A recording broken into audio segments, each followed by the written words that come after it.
তো তারা যেমন করে সেই ধরনের ব্যবহার করা। অনার্য জুষ্টম, যেমন ভগবদ্গীতাতে বলছে, একটা হচ্ছে আর্য আর একটা হচ্ছে অনার্য। তো এটা জাতি নয়, এটা হচ্ছে ব্যবহার, কালচার। তো স্বামী বিবেকানন্দ বলছেন যে এটা হচ্ছে কালচার। যদিও খুব জাতি বলে প্রচারিত হয়েছিল ইউরোপের, তারা সবাই বলেছিল এটা জাতি, কিন্তু তা না। তো সেই অনার্য জুষ্টম, তাদের মধ্যে কালচার নেই, কোনো সংস্কৃতি নেই, তার ব্যবহারের মধ্যে সেরকম কোনো ভাব নেই। কিছু কিছু লোকের সঙ্গে এমনিতে খুব সুন্দর দারুণ দামি সব পোশাক টোশাক পরা, কিন্তু ব্যবহারে বুঝতে পারা যায় যে সেই মর্যাদাটা নেই। তো ওইটা হচ্ছে ওই কলির লক্ষণ। তা কলি যে এলো, লক্ষণটা কি?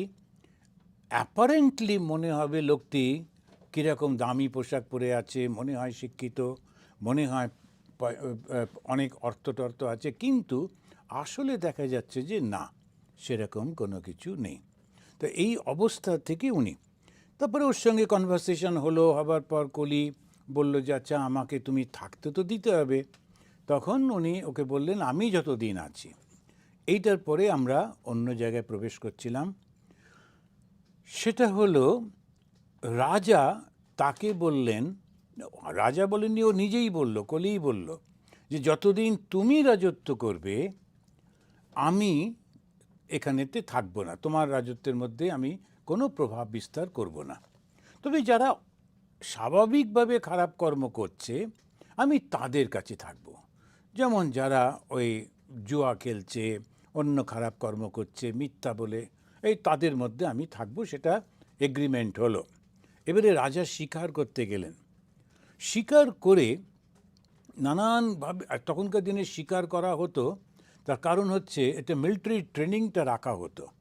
ক্ষত্রিয়, তাদের তো শারীরিক কষ্ট সহ্য করা, এইগুলো সব তো ট্রেনিং থাকে।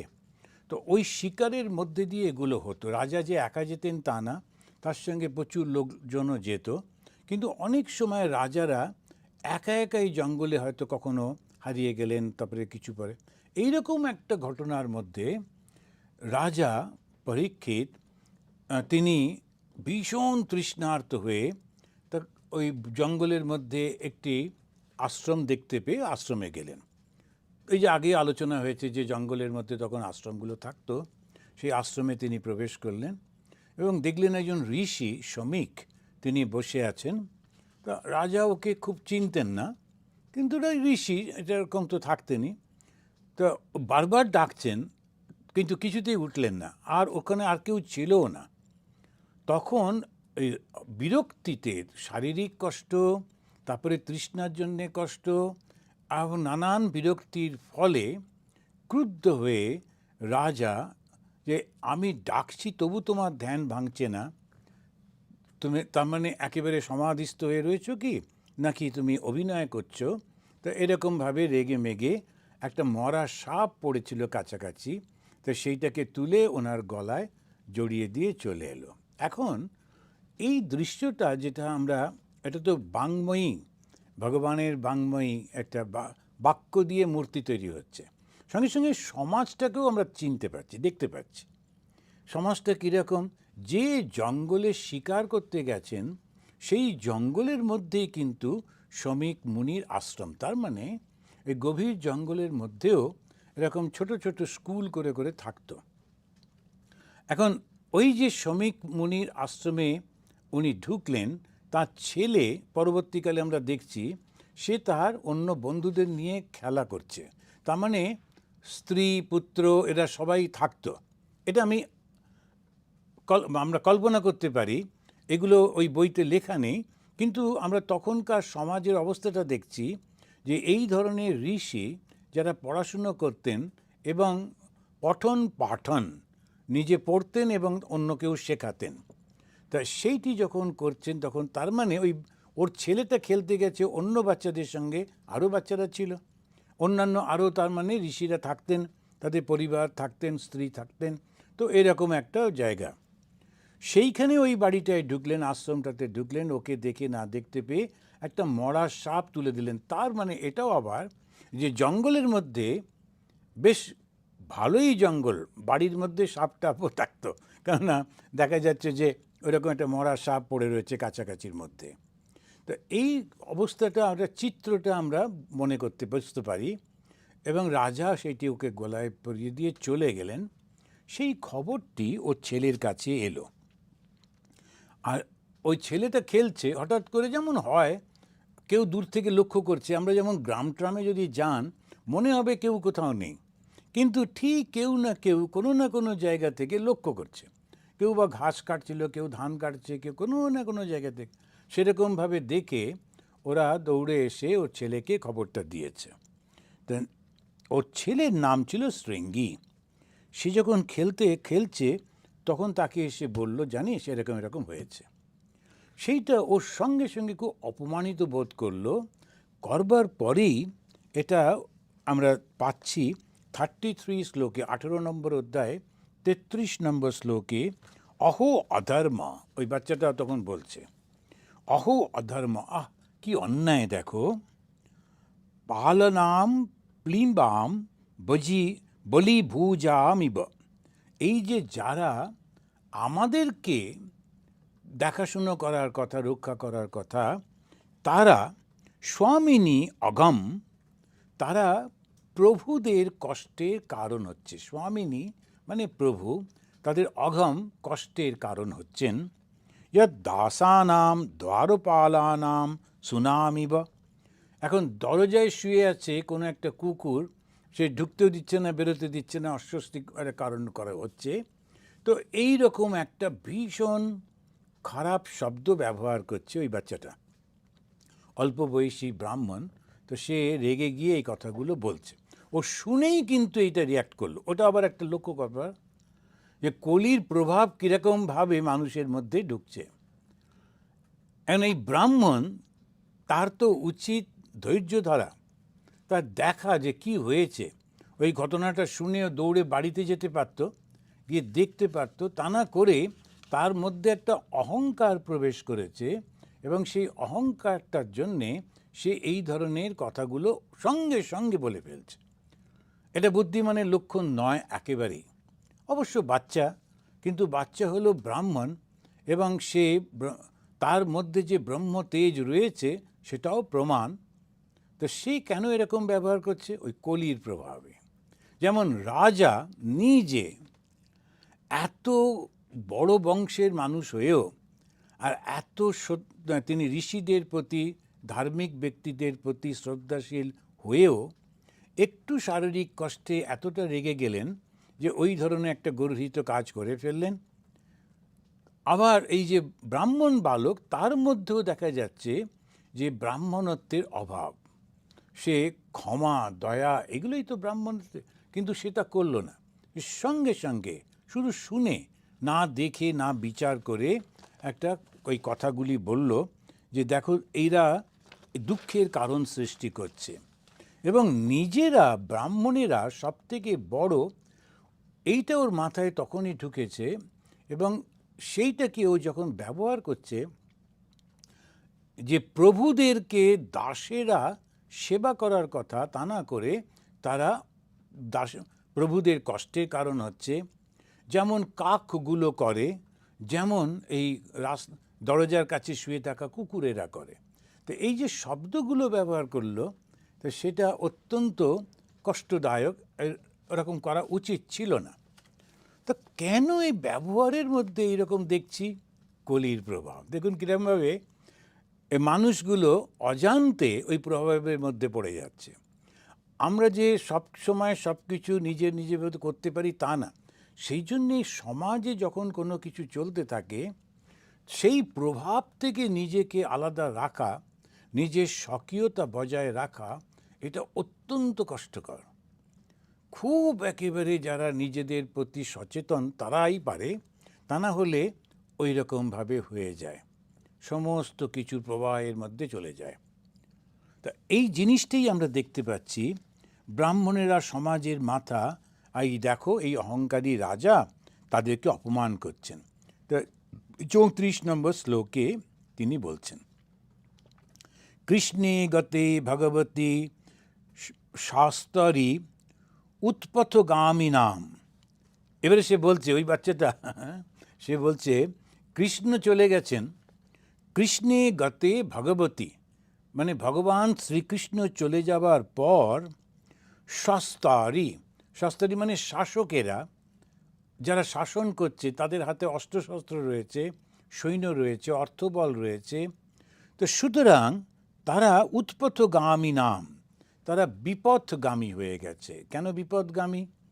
কেননা তারা সমাজের শ্রেষ্ঠ মানুষ যারা, তাদেরকে অপমান করছে। শ্রেষ্ঠ মানুষ কারা? যারা চিন্তাশীল, চিন্তাবিদ।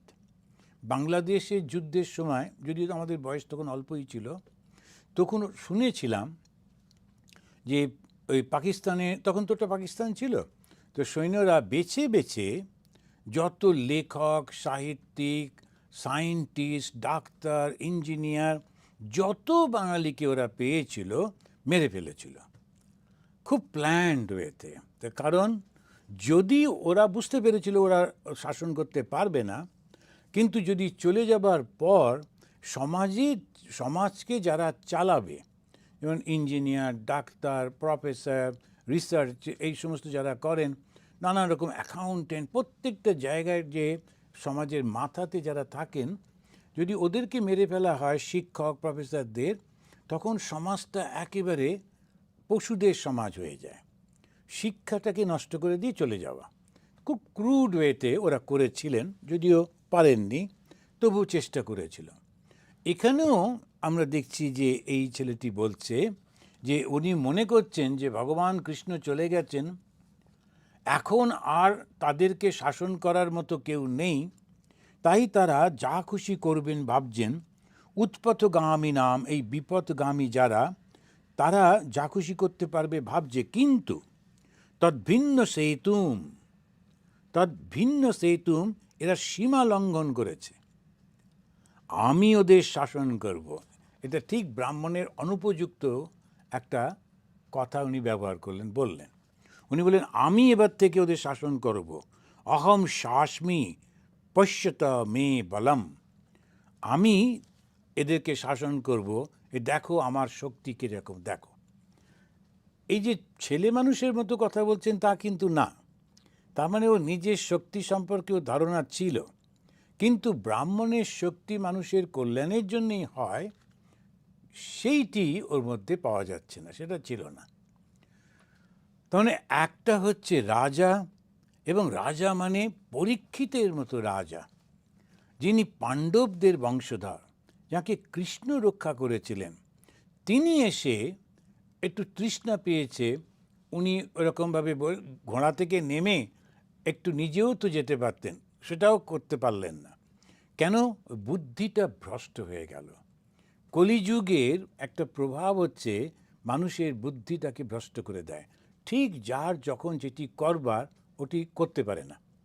আর এই ব্রাহ্মণকেও দেখছি প্রচণ্ড অহংকারী হয়ে কার সঙ্গে নিজেকে তুলনা করছেন? কৃষ্ণের সঙ্গে। ভাবছেন যে কৃষ্ণ চলে গেছে, এখন ভাবছো তোমরা মজা করবে, অন্যায় করবে, আমি শাসন করব, দেখাচ্ছি মজা। মণিপুত্র শৃঙ্গী বন্ধুদের এই কথাগুলো বলেই তিনি কৌশিকাপ উপস্পৃশ্য মানে কৌশিকী নদীর জল স্পর্শ করে। এখন জলটা আমরা সবসময় যখনই আমরা ভালো কাজ করি তখনই জল নিয়ে জলটা স্পর্শ করে করা হয়, যেমন ওম বিষ্ণু ওম বিষ্ণু ওম বিষ্ণু বলে ওই জলটা নিয়ে ব্রাহ্মণরা করেন।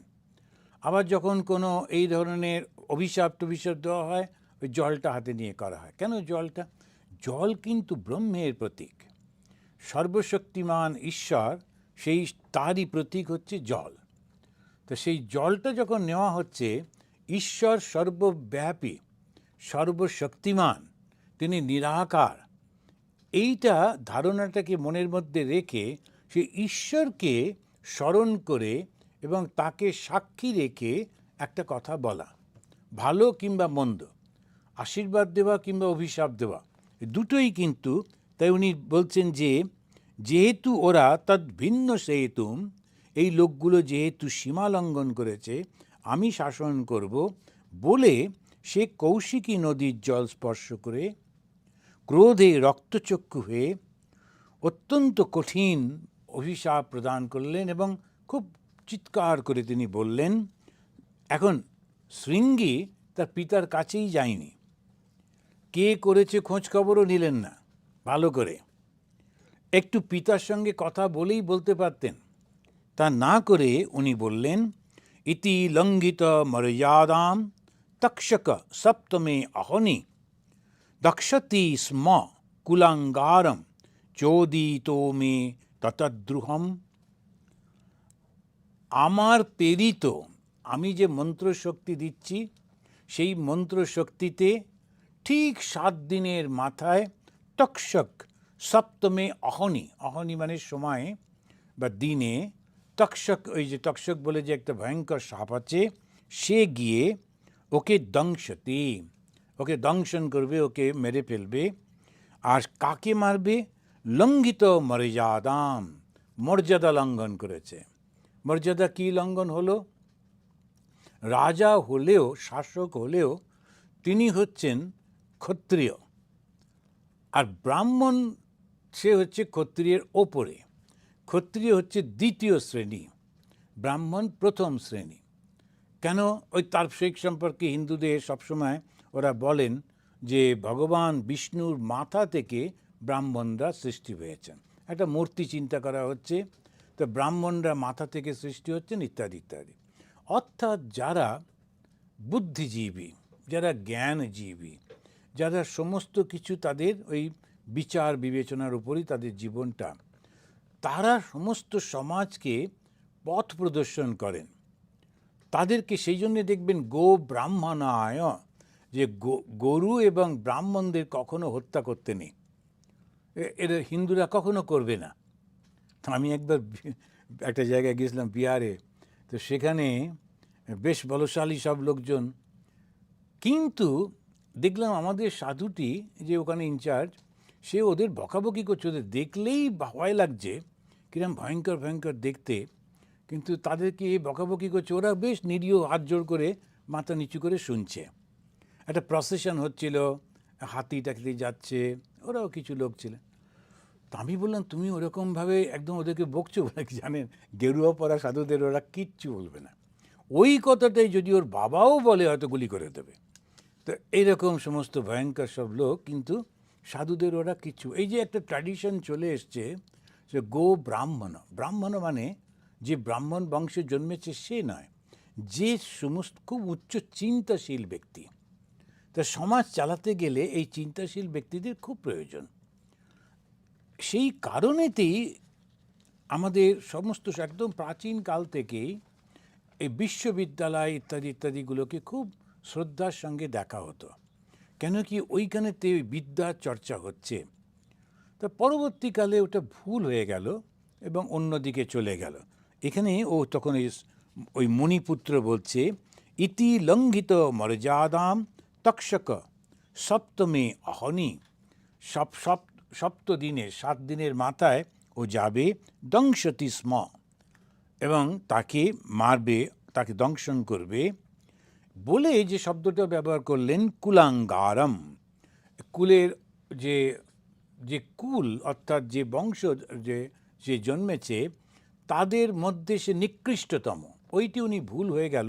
ওই একটা শব্দেই বোঝা গেল যে রাজা সম্পর্কে, পরীক্ষিত সম্পর্কে ওর কোনো ধারণা ছিল না, সেই কারণে ওই কথাটি বলল।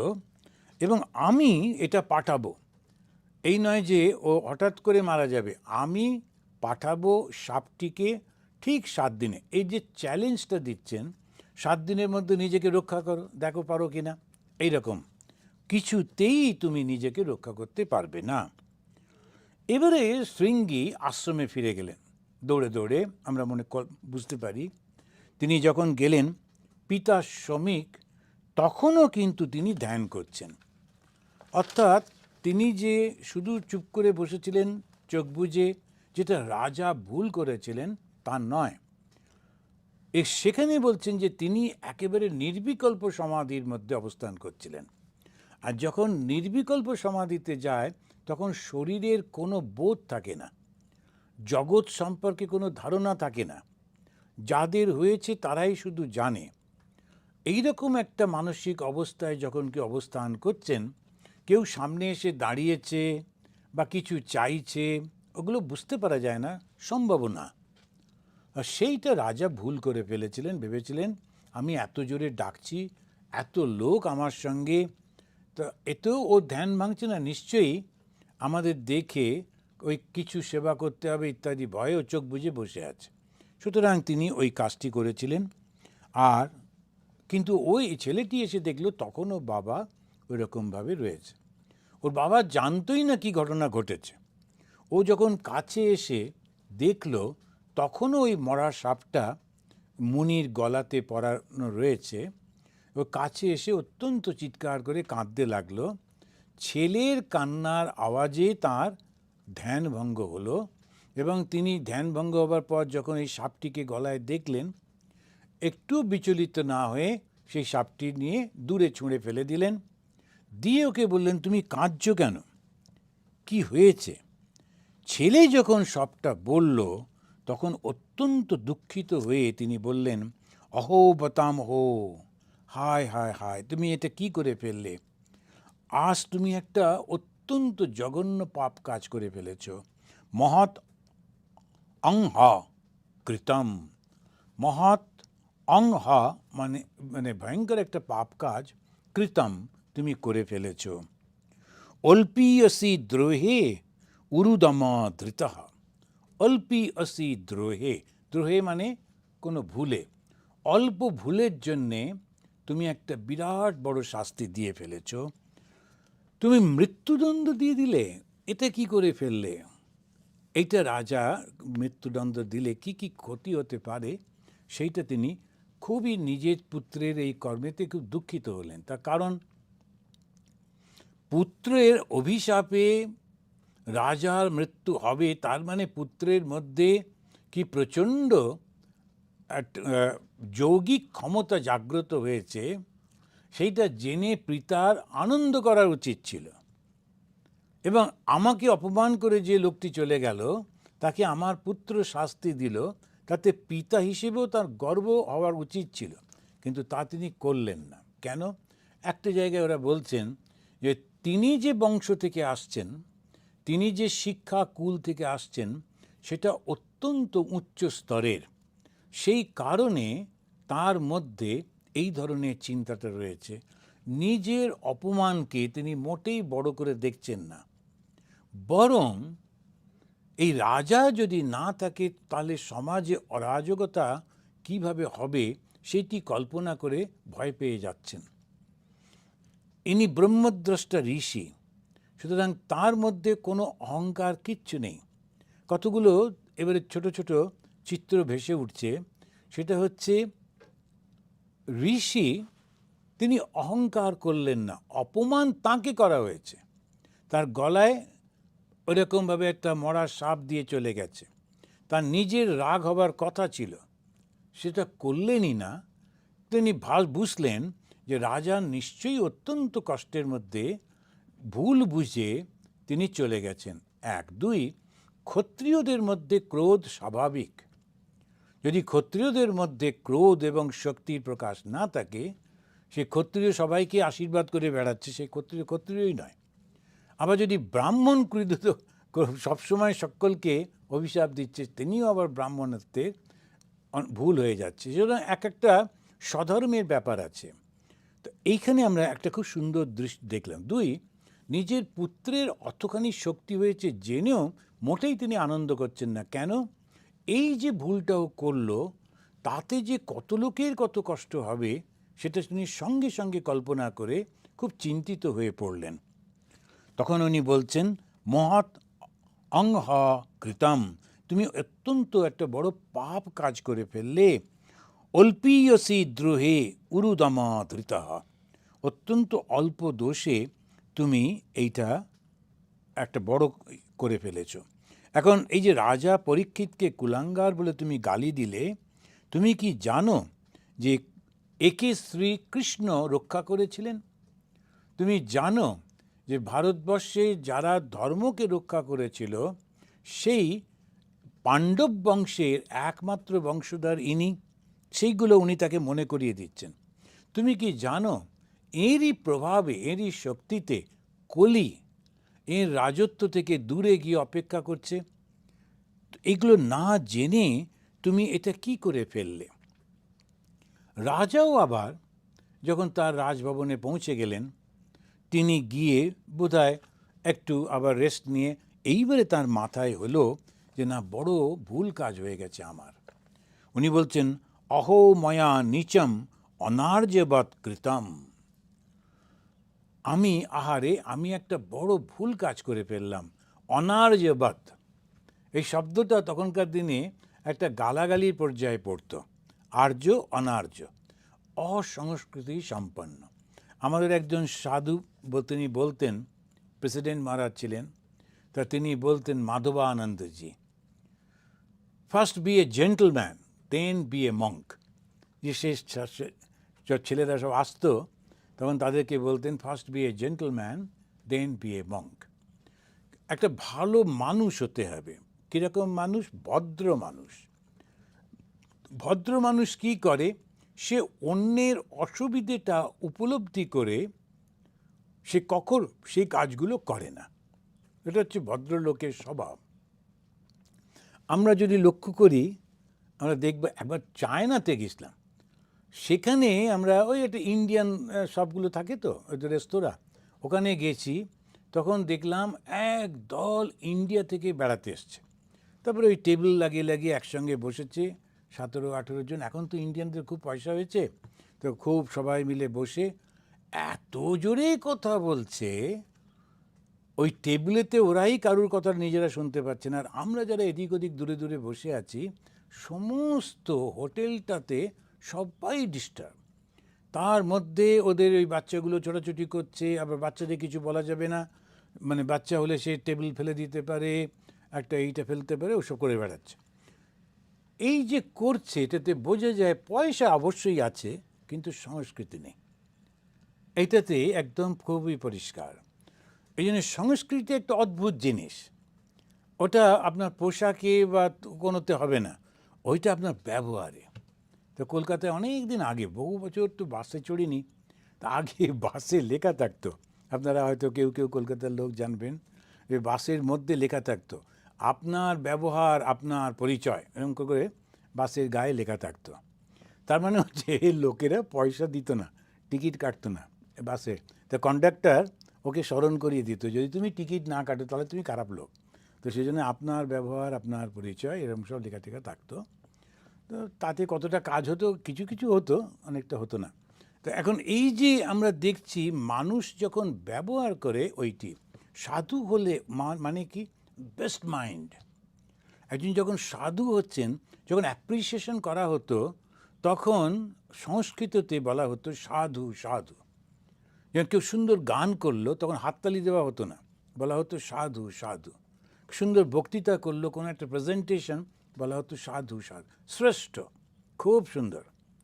এখন এই সাধু যখন বলা হচ্ছে, তার মানে হচ্ছে অত্যন্ত শ্রেষ্ঠ একটা মানুষ তুমি। তাই শ্রেষ্ঠ মানুষের লক্ষণ কি? অন্যের কষ্ট হয় এরকম আমরা কিছু করব না, কখনো করব না। ঠিক ফিল করব। কী করে ফিল করব? আমি যেগুলো মনে করি যে আমার কষ্ট হচ্ছে বা অপমান হচ্ছে, সেইগুলো আমি কিছুতেই অন্যের জন্য করব না। আচ্ছা, আমি এখানে যদি মাইক্রোফোনটা জোরে জোরে বাজাই, তাহলে ওর ঘরেতে কতটা অসুবিধে হচ্ছে বলে ওর ঘরে গিয়ে সেই শুনে এসে পরীক্ষা নিরীক্ষা, এরকম কিছু ব্যাপার নেই। ব্যাপারটা হচ্ছে, যদি ওখান থেকে একটা শব্দ কনস্ট্যান্ট আসতে থাকে, কনস্ট্যান্ট আমাকে ডিস্টার্ব করে, আমার কষ্ট হবে, তাহলে আমারটাও ওর কষ্ট হবে। মহাভারতে বলছেন এইটাই হচ্ছে শ্রেষ্ঠ ধর্ম। অন্যকে কষ্ট না দেওয়াটাই হচ্ছে মানুষের শ্রেষ্ঠ ধর্ম। তা ধর্মটা এত সুন্দর করে ছোট্ট ছোট্ট কাজের মধ্যে দিয়ে বোঝানো হচ্ছে যে তুমি অন্যকে কষ্ট দিও না। তা ওইটা, আমি একটা লোককে কষ্ট দিয়েছি, অত্যন্ত অপমান করেছি, রাজা তিনি এসে বলছেন, অহো ময়া নিচম অনার্যবৎ কৃতম। অনার্য মানে অসংস্কৃত, আমার ব্যবহারের মধ্যে খুবই নীচ একটা ব্যবহার এসে গেছে। কিরা কেন? না নিরাগসী। নিরাগসী মানে নিষ্পাপ, ব্রহ্মণী যে মুনির, গূঢ় তেজসী যিনি ওইখানেতে বসে আছেন বটে, কিন্তু তিনি গভীর ধ্যানের মধ্যে ছিলেন। তা না হলে ঠিকই তিনি উঠে আমার সঙ্গে কথা বলতেন বা যেটা প্রয়োজন দিতেন। এখন এই মানুষটা যে গভীর ধ্যানের মধ্যে যেতে পারে মানে আধ্যাত্মিক জীবনের চেয়ে অনেকটা উচ্চ স্তরের। তা না হলে তো চোখ বুঝলে তো হলো না, মনটা তো শান্ত হয়ই না। তো সেইটা উনি বলতে গিয়ে বলছেন 1 নম্বর ইয়েতে 19 নম্বর অধ্যায়ের 1 নম্বর স্কন্দ 19 নম্বর অধ্যায়ের 1 নম্বর শ্লোকে এটা বলছেন। এরপরে আবার আমরা যাব 19-এ, কিন্তু এখনও 18 কন্টিনিউ হচ্ছে। তো এইটা উনি বললেন, এইটা আমি এখন বললাম এই কারণে দ্য সিচুয়েশনটা বোঝাবার জন্যে, যে যেমন শ্রমিক মুনি তিনি কষ্ট পাচ্ছেন যে বড্ড ভুল হয়ে গেল, কেন রাজা যদি মারা যান, এই ধরনের রাজারা যদি মারা যান, তাহলে সমাজের মধ্যে অরাজকতা এসে যাবে, কে দেখবে? সেই জন্যে উনি তার পুত্রকে খুব বকাবকি করছেন। আবার ওই রাজা কি সত্যি খারাপ?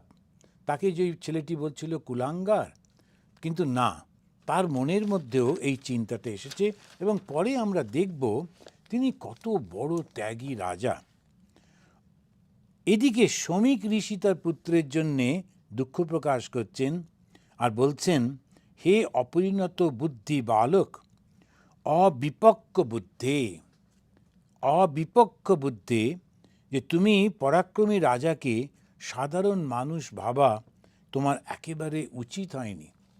পরাক্রমী রাজা মানে যে রাজারা শাসন করে ঠিক মতো সমাজটাকে রক্ষা করছেন।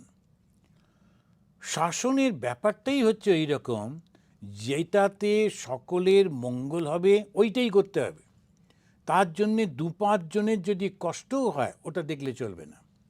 আমরা কি করি, আমরা সবসময় একটা ডাইরেক্ট ইমোশনের মধ্যে যাই। একটা লোক কথা নেই বার্তা নেই রাস্তার উপর এসে একটা ঝুড়ি মুড়ি নিয়ে বসে গেল কি বিক্রি করবে, তখন আমরা আহা বেচারি, ওর তো আর কিছু জায়গা নেই, এবার ওখান থেকেই কিনতে শুরু করে দিলাম, অথচ তার পেছনেই দোকানটা রয়েছে। এখন এইগুলো আমরা অনেকে জানি না যে কীভাবে পুরো এশিয়ান কান্ট্রিজগুলোতে যদি যান, চীনেতেও দেখলাম ওই রকম সব রাস্তায় রাস্তায় জিনিস। পাকিস্তান তো আমাদের মতোই রেপ্লিকা, রাস্তায় চলা যায় না, সাইকেলটা কাঁধে নিয়ে যেতে হয়, কেন সাইকেল চালাবার উপায় নেই, এইরকম, কেননা চতুর্দিকে লোক সব বিক্রি বাট্টা করছে। এখন সবাই ভাবছে আমরা সস্তায় কিনতে পারবো ফুটপাত থেকে হলে, কিন্তু জানে না ওই পেছনে যে দোকানগুলো আছে তারাই লোক দিয়ে সামনে বসিয়ে দিয়েছে। ফুটপাতের যে লোকটা মোটেই গরিব না, ওখানকার কর্মচারী। এখন এরকম অনেক আছে, একটা দুটো ঠিক বেশিরভাগই ঠিকই হবে আমি জানি না, কিন্তু এরকমও ঘটনা আছে। কারণ এইগুলো যে দেখছে না, কিন্তু কথাটা রাস্তাটা কিসের জন্যে, এই পার্টিকুলার পারপাস। হঠাৎ করে আগুন লাগলে কেমন করে এরা আসবে, এই সমস্ত নানান চিন্তা করে কিছু লোকের কষ্ট হবে ভেবে পুরো সমাজটাকে কষ্ট দেওয়া, এটা কোনো রাজার কর্তব্য না। সেই জন্য বললেন পরাক্রম না থাকলে, এই সাহসটা না থাকলে, যদি সবসময় আমি চিন্তা করতে থাকি আমায় যেন লোকে খারাপ না বলে, তো সকলে যে যা চাইছে সেগুলো দিয়ে দিয়ে, এটা দুর্বলতার লক্ষণ, ওটা পরাক্রমী শাসকের লক্ষণ নয়। তো সেই জন্য উনি বলছেন, তুমি অবিপক্ক বুদ্ধে তেজসা দুর্বিষহেন গুপ্তা, যে রাজার শাসনে প্রজারা সুরক্ষিত থাকে, বিন্দন্তি ভদ্রাণি অকুতো ভয়াহা, তারা নিজের কোনো ভয় না পেয়ে নিজের কাজগুলো করতে পারে। মেয়েরা তারা কাজ করতে গেছে, মাঝরাত্রে তাদের ফিরতে হবে, কোনো ভয় নেই। কেন না, রাজার শাসনে সমস্ত জায়গাটা নিরাপদ, এমন কোনো কেউ নেই যে অন্যকে তার দুর্বলতার সুযোগ নিয়ে কোনো অন্যায় করবে। এই হচ্ছে ঠিক রাজার শাসন। তো এই অকুতো ভয় না পেয়ে যে প্রজারা যারা বেঁচে আছেন তারা সমস্ত ভালো আছেন, এটা কার মাধ্যমে হয়? ওই রাজার মাধ্যমে হয়। আর তুমি সেই রাজাকে মৃত্যুদণ্ড দিয়ে দিলে, এবার তুমি ভেবে দেখো সমাজে কি ধরনের জিনিস ঘটতে থাকবে। তো তুমি একের পর এক তিনি বলে যাচ্ছেন, যে এই 42 শ্লোকে উনি বললেন, তারপরে বলছেন 43 শ্লোকে, যে প্রতাপশালী প্রজারঞ্জক রাজার মৃত্যু হলে অরাজকতা দেখা যায়, শক্তিশালীরা দুর্বলদের উপর অত্যাচার করে, নারীদের লাঞ্ছনা করতে থাকে। এগুলো জগতে এখন ঘটনাটা ঘটছে বহু যুগ আগে। আমরা যে বর্তমান যুগে ভাগবতটা পড়ছি, সেই ভাগবতটা কত যুগ আগে সৃষ্টি হয়েছে। কিন্তু যদি খেয়াল করে দেখি, একই রকমের সামাজিক কন্ডিশন। যদি শাসক যদি ঠিক না থাকে, তাহলে সমস্ত জিনিসটাই নষ্ট হয়ে যেতে থাকে। আমাদের যে সমাজের মধ্যে যে অপরিপক্ক বুদ্ধি, যে কেন বলা হচ্ছে না তুমি কোনটাতে ঠিক উপকার হবে সেইটা না বুঝে করে ফেলছো। শাসনের সময় ইমোশনের কোনো জায়গা নেই। আমার এই ভাবটা থেকে নিজেকে দূরে সরে রাখতে হয়। ভগবান শ্রী রামচন্দ্রকে বলা হয় তিনি প্রজারঞ্জক, কারণ প্রজাদের দুঃখটা কোন কোন জায়গায় কি তারা চায় সেইটির জন্য তার সম্পূর্ণ ডেডিকেটেড। তিনি চাইছিলেন সেই সমাজটা তখন একটা সুন্দর ভালো মানুষের সমাজ তৈরি করতে। স্বামী আর স্ত্রীর মধ্যে যে পবিত্র বন্ধন আজকে আমরা দেখতে পাই, তার অনেকটা কন্ট্রিবিউশন সেই যুগে শ্রী রামচন্দ্র ঠিক করেছেন, যে পরস্পরের প্রতি তোমাদের শ্রদ্ধাশীল থাকতে হবে। স্ত্রী এবং স্বামী এবং স্ত্রী এর নিজেদের মধ্যে। ওই জন্য উনি বালিকে শাস্তি দিলেন।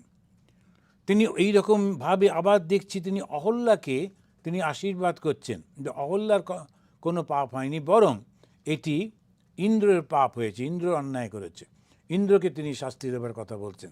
এখন এই যেগুলো আমরা দেখছি প্রজারঞ্জক যখন হয়, এই কারণে যখন লোকেরা বললেন আমরা তো জানি না, ওনার স্ত্রী তো অনেক দিন 1 বছরের মতোই রাবণের কাছে ছিলেন, তা তিনি কি করে তাহলে তাকে স্ত্রী হিসেবে গ্রহণ করলেন? যদিও তিনি রামচন্দ্র জানতেন, তার সামনে পরীক্ষা নিয়েছিলেন, তথাপি তিনি ওই প্রজাদের মনোরঞ্জনের জন্যে তিনি তাকে একজন ঋষির কাছে রেখে এসেছিলেন। এই নয় যে জঙ্গলে ফেলে দিয়েছিলেন, ঋষির কাছে রেখে এসেছিলেন। কেন না, ওইখানে থাকতে থাকতে তার দেহ মন শুদ্ধ হবে, ওইখানে তার সন্তান জন্ম হলে ঋষিদের পরিবেশে, আশ্রম পরিবেশে তারাও সুস্থ একটা সংস্কৃতি লাভ করবে ইত্যাদি কারণে। তো এই প্রভাবশালী রাজারা যদি চলে যায়, তাহলে এই অরাজকতার কারণে জ্ঞান চর্চা বন্ধ হয়ে যায়।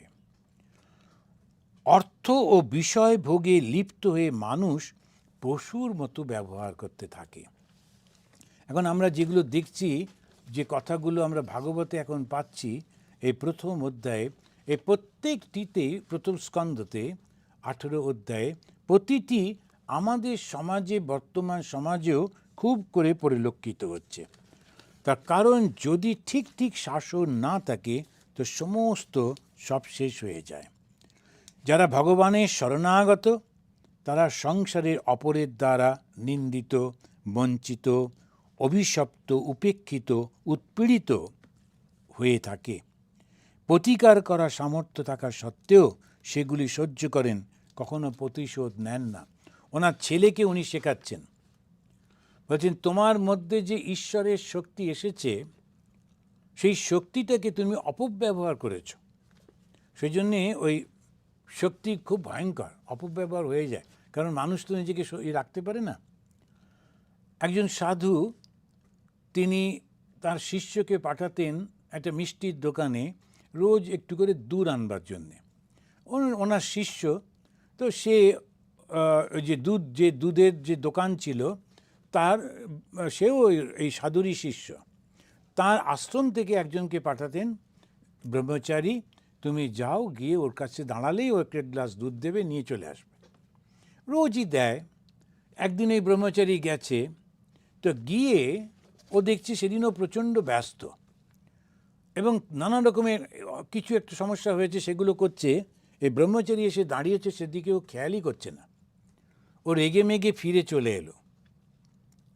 ও রেগে গিয়ে ফিরে এসে যখন গুরুদেবকে বলছে, আমি গেলাম, আজকে আমাকেও অপমান করলো, আমার দিকে তাকালো না, কথাও বললো না, তা আমি সেই জন্যে চলে এসছি, আমাদের দুধের দরকার নেই, আমরা অন্য জায়গা থেকে দুধ নেবার ব্যবস্থা করব। তো গুরুদেব তখন তাড়াতাড়ি করে বললেন, তুমি ছুটে ছুটে যাও, আর যাবার সময় প্রার্থনা করতে করতে যাও, ওর যেন কোনো ক্ষতি না হয়ে যায়। শিগগির তুমি ওখানে গিয়ে দেখে এসো ওর কোনো ক্ষতি হয়নি তো, আর যেভাবেই হোক ওর থেকে একটু দুধ নিয়ে আসবে। ও ছেলেটি ছুটতে ছুটতে যখন গিয়ে পৌঁছলো, দেখলো ওর দোকানের সামনে অনেক লোক জড়ো হয়ে গেছে, হইচই হচ্ছে। ও যখন খোঁজ নিল কী হয়েছে, তখন বললো যে এরকম কী চলছিল, উনুনটা জ্বলছিল না, ন্যাচারালি তারা ও তখন ডিস্টার্ব ছিল। আর দুধের কড়াইটা, দুধটা গরম করে নাবিয়ে মাটিতে রাখা ছিল, আর ওই দোকানের ছোট বাচ্চাটা খেলতে খেলতে ছুটে এসে ওই দুধের মধ্যে পড়ে গিয়ে একটু পুড়ে গেছে। এখন এই ভয়ঙ্কর ঘটনাটা ঘটতো না যদি সাধুটি ওখানে থাকতো। সেই জন্য ফিরে আসার পর তখন ওই গুরুদেব ওকে বললেন, আমি খুব দুঃখিত, কিন্তু এই যে ছোট বাচ্চাটার কষ্ট হলো, ওর বাবা মার কষ্ট হলো, তার কারণ তুমি যদি ওখানে দাঁড়িয়ে থাকতে একটু সহ্য করে, তুমি ব্রাহ্মণ, তুমি ভগবানকে ডাকছো, তথাপি তোমার মধ্যে এইটুকু সংযম নেই, তুমি ওই সামান্য একটু ব্যবহারে নিজেকে অপমানিত বোধ করছো, তোমার সম্মানটা বা অহংকারটা এত চূড়ান্ত হয়ে গেল, খুব ভুল করেছো তুমি, এতদিন পর্যন্ত যা পুণ্য করেছিলে সবটা শেষ হয়ে গেল, আবার নতুন করে শেষ করতে। সেই জন্যে গহনা ধর্মানো গতি, তা ধর্মের পথ অত্যন্ত কঠিন, কখন কিভাবে যে এই ভুল হয়ে যায়, সেই জন্য ওরকমভাবে করতে নেই। ঠাকুর শ্রীরামকৃষ্ণ দেবের কাছে আমরা শিখছি, কারুর বাড়িতে গেছেন আর তারা এই বড় লোক যেমন হয়, ভগবান স্বয়ং, কিন্তু তিনি গেছেন তো একটা মানে পুরোহিতের বেশে, তো তাঁর সঙ্গে যারা গিয়েছিলেন রাজা মহারাজ ইত্যাদি জমিদারের ছেলে, ওদের ভেতরে মনে রাখছে না, আমাদেরকে অপমান করছে, ঠিকমতো বসতে দিচ্ছে না, ঠাকুরকে কেউ কথা বলছে না। তো সেই জন্যে মাঝে মাঝে বলছেন, চলুন মশাই চলে যাই। তখন ঠাকুর বলছেন, রোষ, এত রাত্রিরে গেলে খেতে দেবে কে, আর তাছাড়া গাড়ির পয়সাটা কে দেবে, ফেরার জন্যে যে গাড়ির পয়সাটাও তো নিতে হবে। সাধুরা কারুর বাড়িতে গেলে তারই উচিত আসা যাওয়ার খরচাটা দেওয়া এবং খাওয়ানো। তো ঠাকুর সেইটি জোর করে করছেন। ওই বাড়ির মালিকরা তাহলে ঠিকই ছিল, কিন্তু বড় মালিক মারা গেছে, এবার যে ছেলেরা তারা অতটা সম্মান দিচ্ছে না। ভগবান কিন্তু সম্মান না করলে চুপ করে বসে আছেন। তারপরে শেষের দিকে বাড়ির দাসীকে দিয়ে কয়েকটা খাবার পাঠিয়ে দিয়েছে, লুচি টুচি। ঠাকুর একটুখানি ভেঙে মুখে দিয়ে শান্তি শান্তি উচ্চারণ করে তারপরে বললেন, দেখ ওই পয়সাটা দেবে কিনা। তখন ওই কোনো একজন ওদের বাড়ি থেকে দিল ওই গাড়ি ভাড়া, তো 4 আনা তখনকার দিনে, সেটা নিয়ে চলে এলেন। আর 4 আনা সাঁকড়া গাড়িতে যেতে হতো, মানে খুবই, তখন ওই যে ঘোড়ায় টানা, কিন্তু ঘোড়াগুলো বুড়ো বুড়ো, খুব ধীরে ধীরে চলতো, গাড়িটাও অত কমফোর্টেবল নয়, তো সেটাতে কম। আর 6 আনা হলে একটু ভালো গাড়ি পাওয়া যেত, একটু তাড়াতাড়ি ফিরতে পারতেন। তো উনি বললেন, 6 আনা দিলে না, ওই 4 আনাই দিলে, যাক চল। তা এখন এইরকম বলতে বলতে যাচ্ছেন স্বয়ং ভগবান। কেন না, ওই মানুষটা যাতে অকল্যাণ না হয়। সেই জন্য সন্ন্যাসীদের বা যারা ধর্মপথে চলেন, তারা বুঝতে পারেন না, ওই যে জপ ধ্যান করেন, তাতে ওদের ভেতরে একটা শক্তি জন্মায়, ধারণা থাকে না, কিন্তু শক্তি হয়ই হয়। যারাই জপ ধ্যান করছেন ওদের মধ্যে হবে, কিন্তু যদি সেইটা এইরকম অহংকার করে খরচা করে ফেলি, তাহলে খুব ভুল হয়ে যায়। তখন উনি সেই তাকে তিরস্কার করে তিনি বলছেন, যারা ভগবানের শরণাগত, তারা সংসারে অপরের দ্বারা নিন্দিত, বঞ্চিত, অভিশপ্ত, উপেক্ষিত, এমনকি উৎপীড়িত হলেও প্রতিকার করার সামর্থ্য থাকা সত্ত্বেও তারা সেগুলো সহ্য করে যান, কখনো প্রতিশোধ নেন না। এটাকে এক কথায় বলে তিতিক্ষা। আমাদের বেদান্তে যখন একজন লোক বেদান্ত পড়বে, তখন তাকে এগুলো অভ্যাস করতে হয়, তিতিক্ষা অভ্যাস করতে হয়। তিতিক্ষা হচ্ছে এই কষ্টগুলোকে সহ্য করা। সহনা সর্বদুঃখানাম অপ্রতিকার পূর্বকম চিন্তা বিলাপরোহিতম সা তিতিক্ষা নিগদ্যতে। তা কারণ এই আমাদের শঙ্করাচার্যের বইতে রয়েছে তিতিক্ষার যে সংজ্ঞা দিচ্ছেন, সমস্তটাকে এমনভাবে সহ্য করতে হবে। আচ্ছা, আমি সহ্য করছি, মুখে কিছু বলছি না, কিন্তু ভেতরে ভেতরে সমানে গালি দিচ্ছি, সেটাতে হবে না। কিংবা অন্য লোকের কাছে গিয়ে তার সম্পর্কে বলছি, দেখো না, হ্যাঁ এই তো ও আমার নামে এই বলল সেই বলল, তাতেও হবে না।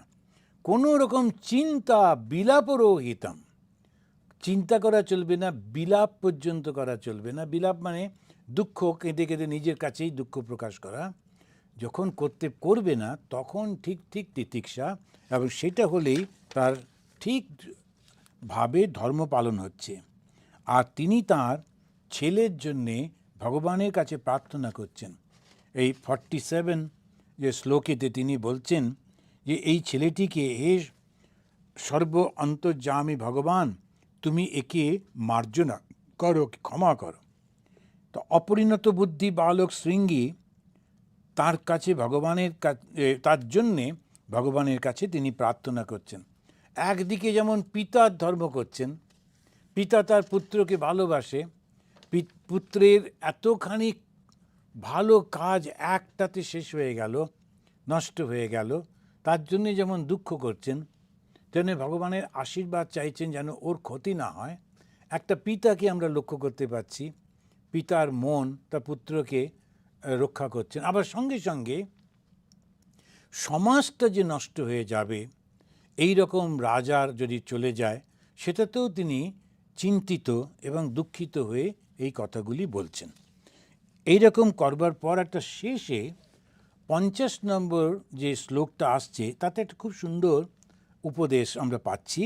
সেখানে বলছেন, প্রায়শ সাধব লোকে পরৈ দ্বন্দ্বেষু योषिताः न ব্যথন্তি न হৃষ্যতি যত আত্মা অগুণাশ্রয়ঃ।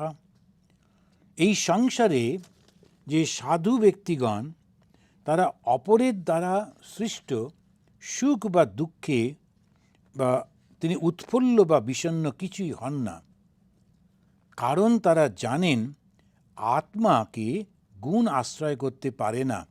এই কেবলমাত্র দেহ মনের মধ্যেই এই গুণগুলো থাকে। বেদান্তের চরম একটা জ্ঞান দিলেন। একটা দারুণ একটা দৃশ্য আমরা দেখছি যে ভয়ঙ্কর সংঘাত একটা সৃষ্টি হচ্ছে একটা ব্রাহ্মণ এবং ক্ষত্রিয় রাজার মধ্যে। ক্ষত্রিয় রাজা ভুল করেছেন, ব্রাহ্মণ ছেলেটিও ভুল করেছে। ব্রাহ্মণের শক্তি যে থাকে না তা নয়, ব্রাহ্মণের শক্তি যে আছে সেটার প্রমাণ তার ওই ছোট্ট বাচ্চাটা, সে তার অভিশাপ দিয়ে দেখালো। তার কাছে অস্ত্র নেই, সৈন্য নেই, কিন্তু তার আধ্যাত্মিক শক্তি এত প্রবল, সেইটা দিয়ে সে একজন রাজাকে শাসন করতে পারে। আবার রাজা তিনিও যেহেতু খুব অত্যন্ত ভালো রাজা, তিনি বিচার করছেন, না এই যে আমি ভুলটা করে ফেললাম, এতে আমার অত্যন্ত খারাপ হয়ে গেল, আমার নিজেকে ক্ষমা করা উচিত না। এই রকম যখন অবস্থা, তখন এই প্রথম স্কন্দের 19 নম্বর অধ্যায় শুরু হচ্ছে। সেখানেতে আমরা দেখছি যে ওই রাজা তখন শুনতে পেলেন কারোর মাধ্যমে যে ওই ঋষির যে ছেলেটি, সে তাকে অভিশাপ দিয়েছে এবং 7 দিনের মাথায় তক্ষক এসে তাকে হত্যা করবে। খুব অদ্ভুতভাবে দেখা গেল, উনি ঋষির কাছে গিয়ে ক্ষমা প্রার্থনা করে এইটি ফেরত নেবার জন্যে বলতে চেষ্টা করলেন না। তার মানে মৃত্যু ভয় সে রাজার নেই। দ্বিতীয়ত, শুধু মৃত্যু ভয় নেই, অহংকার আছে, মরব তবু আমি কারুর পায়ে মাথা নত করব না, এরকম ভাবও নেই। বরং তিনি ভাবছেন, এটা ভালোই হলো, আমার শরীরটা থেকে মুক্ত হয়ে গেলেই আমি ভগবান কৃষ্ণের কাছে চলে যেতে পারবো। যতদিন শরীর আছে ততদিন কর্তব্য আছে, আর যতদিন কর্তব্য আছে ততদিন আমাকে ভগবান কৃষ্ণ থেকে দূরে থাকতে হবে। তার থেকে বরং যদি আমি চলে যাই, তাহলে আমার ভগবান কৃষ্ণের কাছে পৌঁছে যেতে পারবো। তা উনি ওই ব্রাহ্মণের ক্রোধাগ্নিতে সমস্ত আমার যে সৈন্য আছে, সাম্রাজ্য, এটা সব নষ্ট হয়ে যাবে ইত্যাদি। আমরা এইটা পরবর্তীকালে আবার পাঠ করব, তখন দেখব একটা অদ্ভুত জিনিস ঘটছে। রাজা ওই অভিশাপটাকে আশীর্বাদে পরিবর্তন করিয়ে নিচ্ছেন। কেমন করে? তিনি ওই যেই অভিশাপ, যেই মৃত্যুর খবরটা পেলেন ঠিক 7 দিন, তখন সমস্ত মনটাকে গুটিয়ে নিয়ে তিনি তপস্যার মধ্যে থাকলেন। তপস্যাটা কি? তিনি বললেন, আর আমি আহার করব না, কেননা শরীর ধারণের আর প্রয়োজন নেই। আহার করি শরীরটা রক্ষা করবার জন্যে, কিন্তু আর তো শরীর রাখবো না, আহারের প্রয়োজন নেই। মনটা ভগবানের চরণে রাখবো, সেই কারণে আমি আর বাড়িতে থাকবো না। বাড়িতে থাকলে নানান রকমের রাজা, তার নানান রকমের কাজকর্ম, তাই ছেলেকে রাজা করে দিয়ে, জন্মেজয়কে রাজা করে, তিনি একটা নদীর তীরে গিয়ে ছোট্ট কুটির নির্মাণ করে সেখানে বসলেন। খবরটা একেবারে আগুনের মতো ছড়িয়ে পড়ল। এবং এই যে রাজাকে, তিনি যখন মাতৃগর্ভে ছিলেন তখন ভগবান কৃষ্ণ তাকে রক্ষা করেছিলেন, এখন আবার তার মৃত্যু সামনে আসছে এবং একটা অপমৃত্যু। কৃষ্ণ কি আসবেন, রক্ষা কি করবেন? এটা জানবার জন্যে দিক দিগন্ত থেকে সব ঋষি মুনিরা তাদের সমস্ত শিষ্য টিষ্য নিয়ে ওখানে বিশাল মেলা বসে গেল। এখন আমরা বুঝতে পারি যে জন্মেজয়, তিনি যে রাজা ছিলেন, তখন তাকে ওদের সেবা করতে হচ্ছে, ওদের খাওয়া থাকার ব্যবস্থা করতে হচ্ছে, আর ওরা বসে আছেন কি না, একটা লোক মারা যাবে, ওইটি দেখব। কেমন করে মৃত্যুটা হয়? সেই মৃত্যু কিসের মৃত্যু? ভগবানকে চিন্তা করতে করতে। তো এইটি আমরা একটু শ্লোকগুলো উল্লেখ করব। আর শেষে দেখছি সমস্ত ঋষিরা উঠে দাঁড়িয়ে যাকে শ্রদ্ধা জানালেন। ঋষিদের মধ্যে সর্বশ্রেষ্ঠ ঋষি হিসেবে যিনি এসে বসছেন, তিনি হচ্ছেন ব্যাসদেব পুত্র সুখদেব। এই সুখদেব এসে এখানেতে তিনি ভাগবত কথা প্রচার করেছিলেন। আমরা যে ভাগবত কথাটা শুনছি, তো শুরু হয়েছিল এখান থেকে। আর আমরা একটু আগে যে শ্রুত, সেই ঘটনাগুলো বলছে, কিন্তু এই শ্রুত শুনেছিল এখান থেকে, আর শুনেছিল এই আমাদের ব্যাসদেব পুত্রের কাছ থেকে। তো আবার ওই একটুখানি ওটার মধ্যে যাব, অত্যন্ত সুন্দর সমস্ত কথাবার্তাগুলো। আর তারপরে আমরা দ্বিতীয় অধ্যায়ে প্রবেশ করব, দ্বিতীয় স্কন্ধে। আসুন আমরা 3 বার শান্তি উচ্চারণ করে এখানে শেষ করব। ওম শান্তি শান্তি শান্তি। হরি ওম তৎসৎ।